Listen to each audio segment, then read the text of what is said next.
次は好きなアニソンについてですね。難しかったですいや、もうね、選べないですよね。選べますかね、特にアニメの曲っていい曲多すぎませんかだからなかなか難しいなと思いながら何個か選びました。まずは東京リベンジャーズの、もちろんクライベイビーも好きなんですけど、エンディングの方のここで息をしてっていう曲がめっちゃ好きですね。カラオケでよく歌います。はい。あとは呪術廻戦のエンディングだったGive It Backっていう曲ですね。これもめっちゃいい曲。これもカラオケで歌います。結構アニメの曲をカラオケで歌うことが多いなと思いますね。一緒に行った人もアニメの曲だったら共有できることが多いので、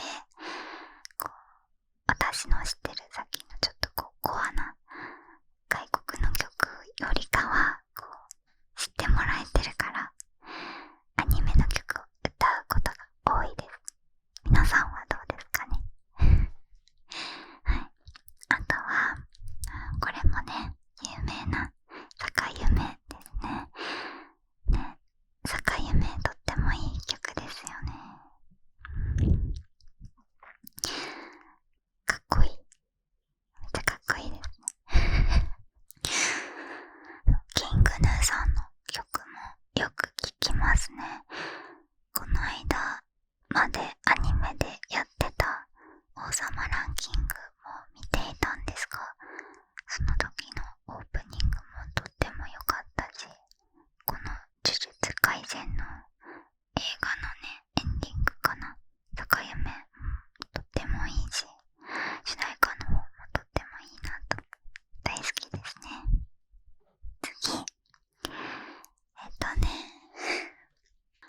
ワンパンマンの作者の方のワンパンマンじゃない方のアニメのモブサイコ役っていうアニメがあるんですが、結構ね、コメディな感じのアニメも好きなんですねお笑いとかも最近はちょっとあんまり見なくなっちゃったんですけど、よく見てましたで、モブサイコ役のオープニングだったかな、99って読むのかな、99かな、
シャルイリュージョンっていう曲があるんですけど、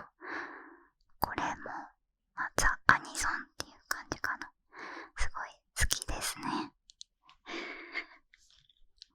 知ってる方いるかな？もういたら私すごい嬉しいので、ぜひコメントで教えてください。なんかかっこいいんですよ。フランかっこいいってなりますはい。そして同じくリボーンのオープニングだったかな、桜ロックっていう曲があって、この曲も大好きです。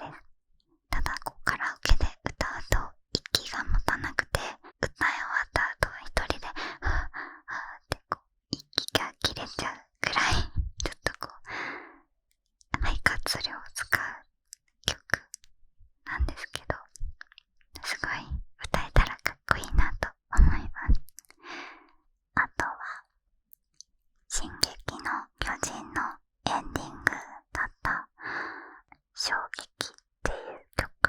ですね。この曲聴いたとき本当にこの曲のタイトル通り衝撃を受けました。アニメで流れてる部分だけの印象だとフルで聴くとまた印象が変わると思います。結構ね、最後の方ね、テンポが良くなるっていうか、すごく重たい雰囲気を感じていたけど、最後の方でそこの蓋がパンと取れて、鳥がパーッと羽ばたくような感じの印象がありました。言ってる意味わかるかななんか結構曲の中でも衝撃を与えてくれるような面白い曲だなと個人的に思いました。この曲も大好きですあとは君の名はラッドウィンプスさんのスパークル、この曲も好きですね。なんか聴くとね、切なくなっちゃうので、心の余裕がある時にしかあんまり聴けないんですけど、映画もすごく好きで思い出されますね。映画の絵が聴いてると頭の中にバーッと浮かんできて、なんかそういう曲ってとっても素敵だなと思うんですね。さっきの朝ドラの曲とかじゃないですけど、アニソンってその曲を聴くとそのアニメの情景が思い出されたり、逆もあって、アニメをより心に届かせてくれるものだと思うんですね。なのでアニソンってとってもいい曲が多いなって思うのは、その曲の情景をより鮮明に思い浮かべられるからなのかなとか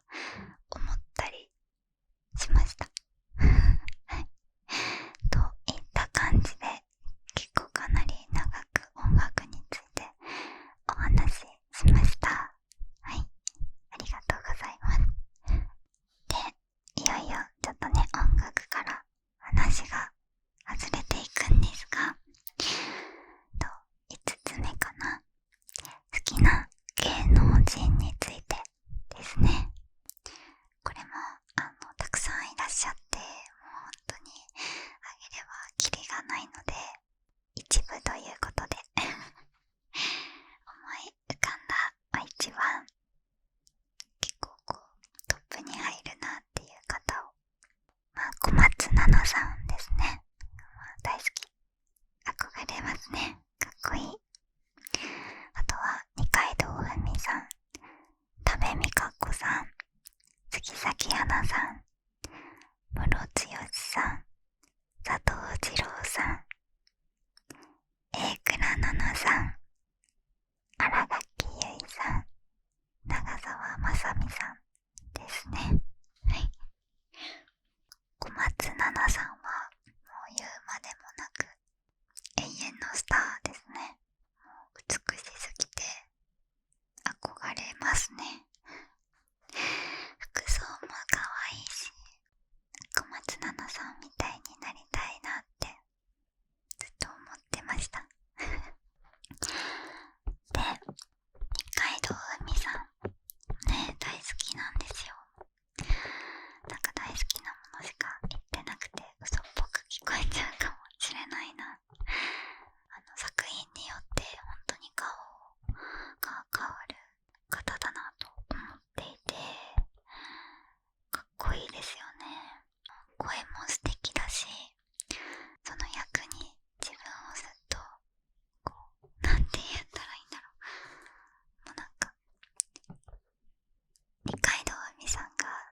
しまったので、他の私のお家テレビがなくて、すべてパソコンの、YouTube でニュースを見たりしているので、最近の芸能人の方をちょっとあまり知らないというのもあるんですが、映画とかね、ドラマとかを見てやっぱり好きだなと思う方のお名前を挙げさせていただきました。次に行こっか。もうね、とにかく好きなんです。皆さん好きだからです。はい。うまく伝えられないまあいいか。次ね、学生時代の夏休みについてですね。面白いリクエストですね。ありがとうございます。もうすぐ夏休みですかね。まだか。今月末、7月末とかからなのかな。はい。学生時代の夏休み。何してたかな。部活とかが多くて、実際あんまり覚えてないんですけど、ちょっとね、学生時代というよりか、小学校の時の思い出なら少し話せるので、お話ししようかなと思います。小学生の時は、毎年夏休みになったら、家族で海に旅行に行っていました。どこだかな、静岡の方かなの海に旅行に行っていたんですが、本当に好きで大好きで2泊3日だったんですけど、遊びすぎて本当に帰ってきたら肌の色が真っ黒になってしまうぐらい海でたくさん遊んでいました。私、日焼けをするとすぐ黒くなってしまうタイプなので、本当はね、今も夏とか海で遊びに行きたいなと思うんですが、本当に色が一瞬で変わってしまうので、今はね、日焼けをしないように気をつけているんですが、ね、また遊びたいなって思ってます。心の中ではね。小学生の時に海によく行ってたって言ったんですけど、一回弟が海でね、迷子になっちゃった時があって、基本的に私と弟は一緒にいつもいたので、私も一瞬ね、目を離した隙に弟がいなくなってしまって、とってもびっくりしたんですが、その当時は私の母は若干パニックになって、父も大丈夫かなみたいな感じだったんですけど、私は結構冷静だったみたいで、すぐに迷子センターみたいな放送をしてくれる海の家のお兄さんのところに行って、あっちで遊んでたんですけど、紺色の左下にポケモンの柄がついた海パンを履いた弟がいなくなってしまって、放送を流してほしいですみたいなことを言ったみたいで、それで父と母が若干パニッ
それもすごい良かったなと思いました。今まで結構家族の意見も気にしながら物事を決断することも多かったのが、今は自分の意思でいろんなことを決定していって生きてるっていうのが結構新鮮で、両親のもと離れると見えない価値観っていうものも生まれてくるんだなというのを実感しました。で、何の話だって感じなんですが、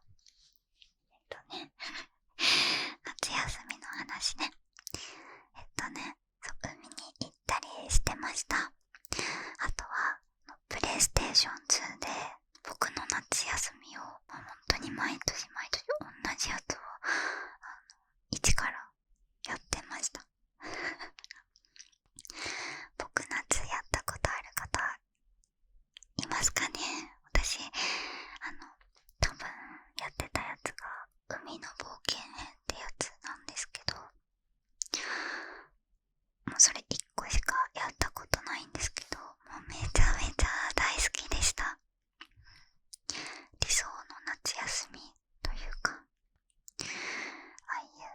セミの音が聞こえて自然も豊かで、親戚のおばちゃん家に行くっていうちょっとドキドキしたシチュエーション、親元をちょっと離れるっていうドキドキしたシチュエーションと、あとは知らない土地を探検していく、そして自分の自由に行動できる、めっちゃいいですよね。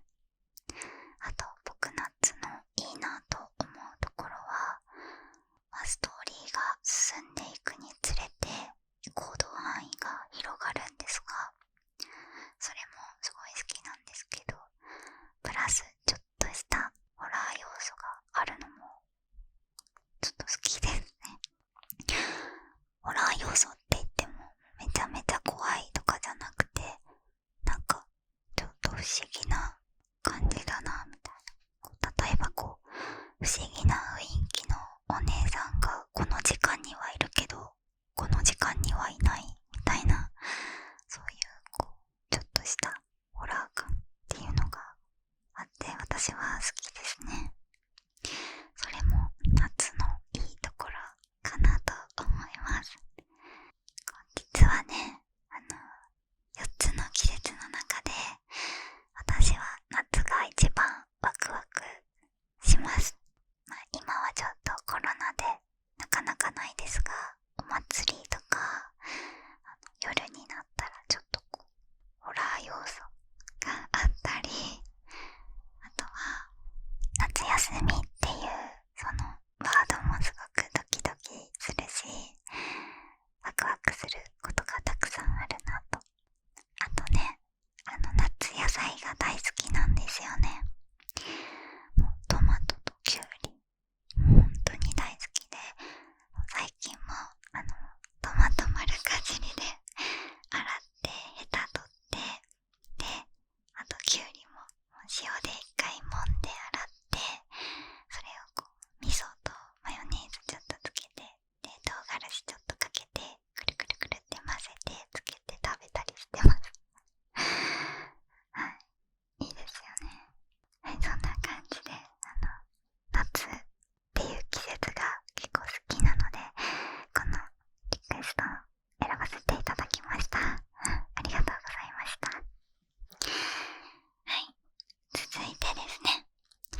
最近ハマっていることについてお話できたらいいなと思います。と言っても YouTube やって仕事をしてで結構時間がなくなってしまうので、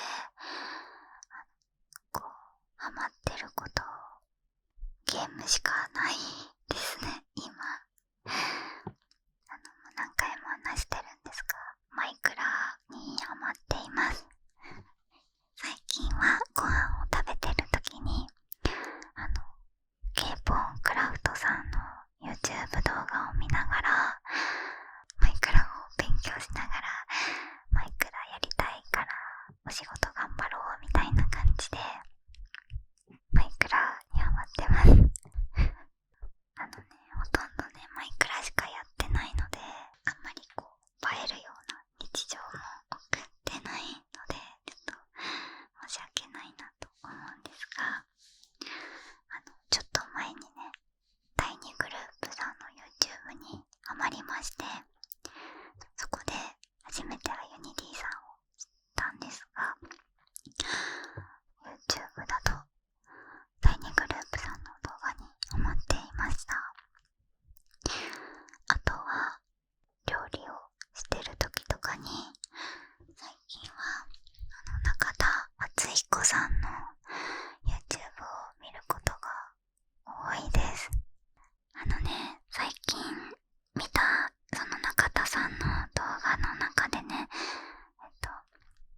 すごくそうだなって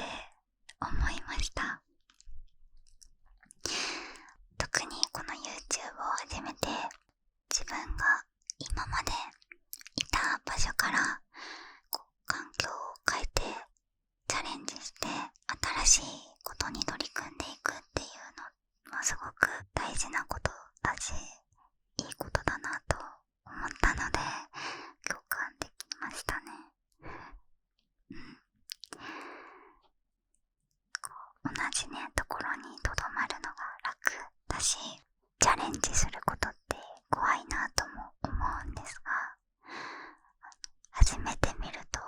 そっちの場所にまた新たな居場所を発見することができたりとか、新しいことが見えてきたりするので、すごくいい動画だったなと思いました。こんな感じですね。最近ハマってること、本当にそんな感じなんですよね。です。はい。では続いて、やっとここまで来たおすすめの化粧品について。はい。私自身あんまりお化粧品私も教えてほしいぐらいなんですが、なかなかね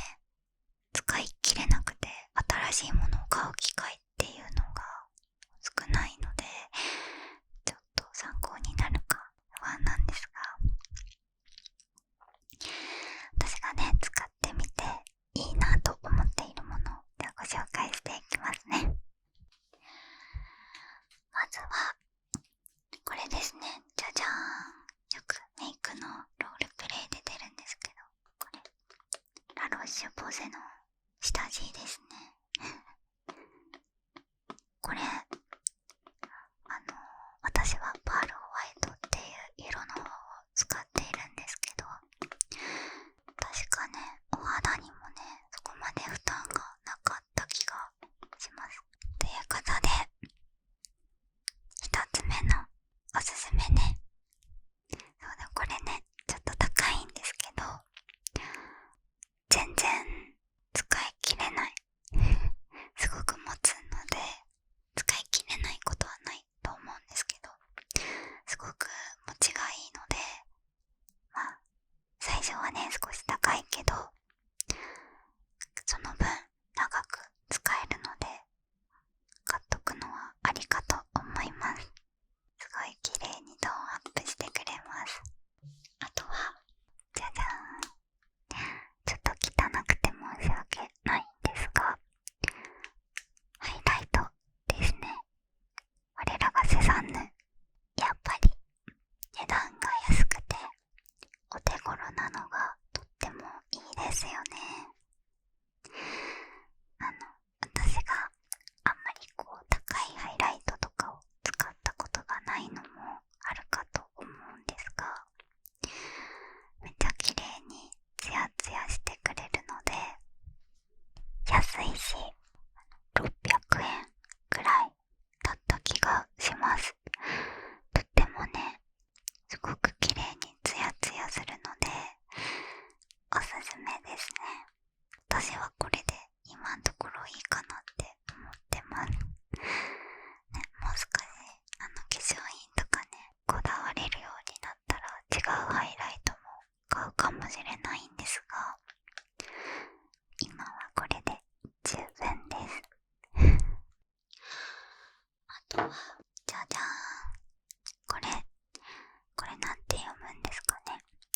エメかな。ちょっと私あんまり読み方わかんないんですけど、これのチークもとっても可愛いです。これも私的にすごくおすすめのメイク用品ですね。結構ね発色がいいです。これは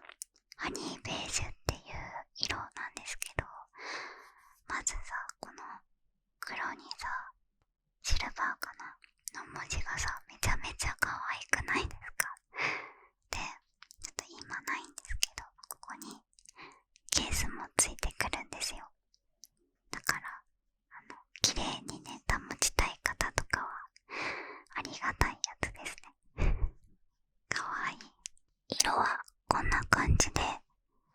結構肌色味が強い感じなんですけど、見えるかな、見えるかな、すごいメイクの人みたい、美容系 YouTuber みたいな感じなんですけど、待って難しい。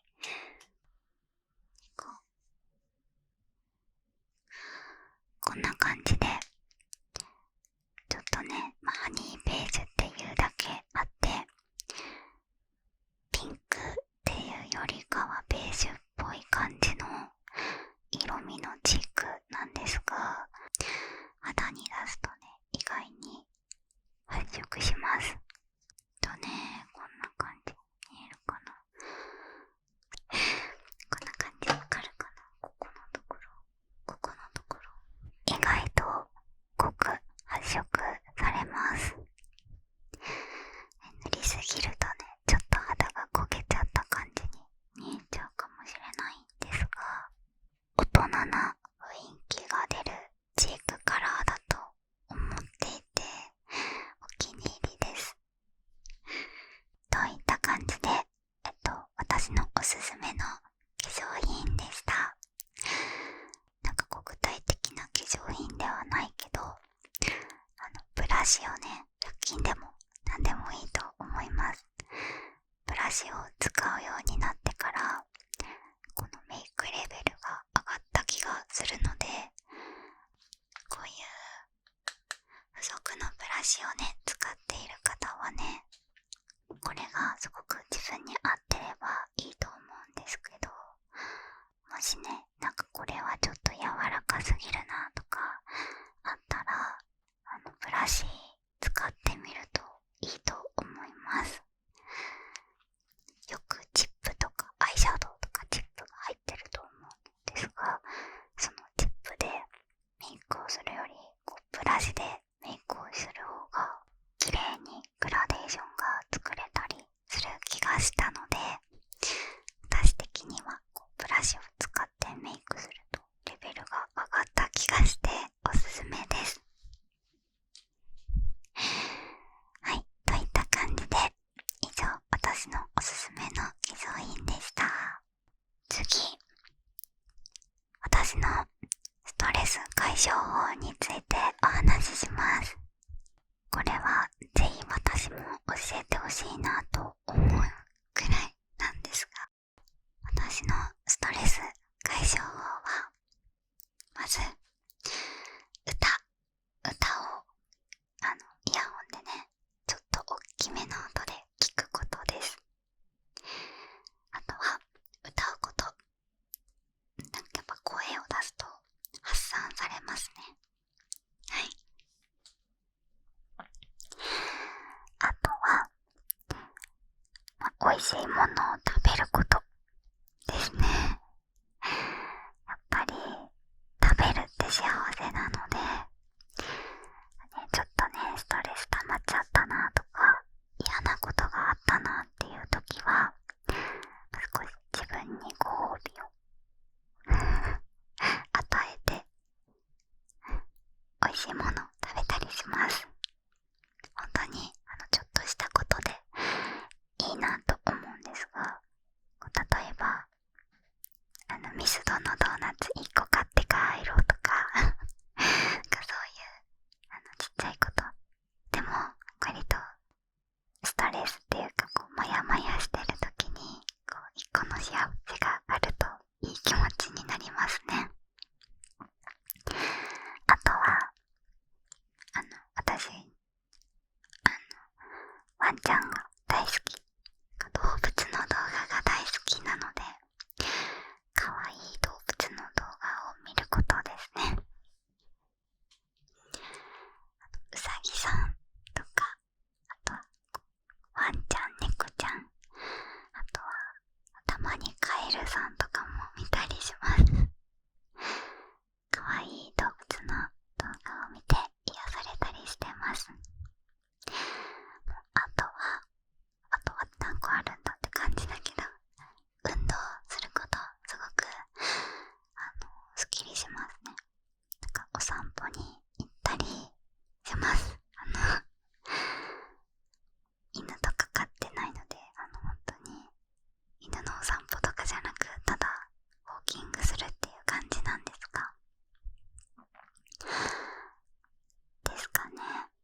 今まででというと難しいですね。今が一番楽しいし、今が一番嬉しいので、今まででだとちょっと難しいかもしれないですね。YouTube を始めてからこうやってたくさんのだんだんね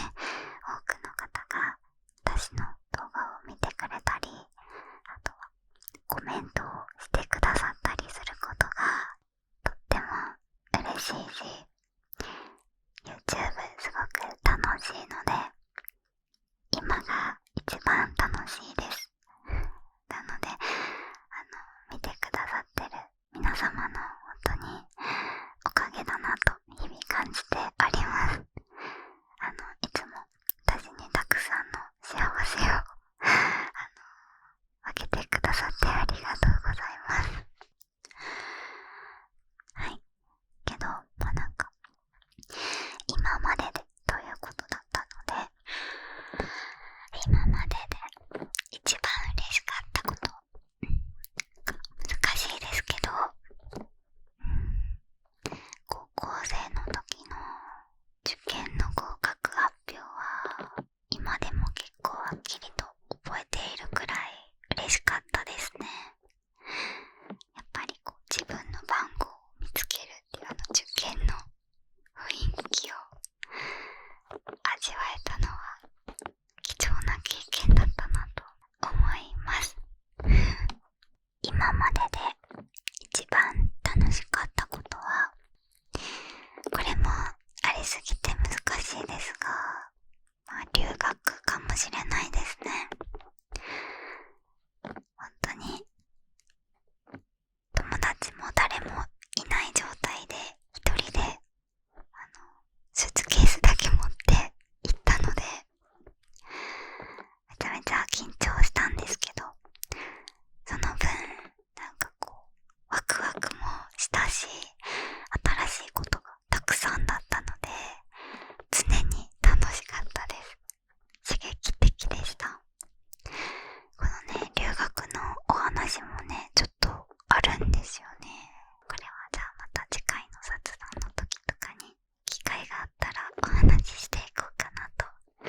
思います。はい、といった感じでございます。とっても長くなってしまったかと思うんですが、ここまでご視聴いただき本当にありがとうございます。日々 YouTube の活動をしていく中で本当にだからいつも元気をたくさんもらってます。本当にありがとうございます。また雑談動画出していけたらいいなと思っているので、よかったらまた見てください。リクエストしていただいた方、本当に皆さんありがとうございます。それではまた次回の動画でお会いしましょう。最後までご視聴いただきありがとうございました。おやすみなさい。おやすみなさい。おやすみなさい。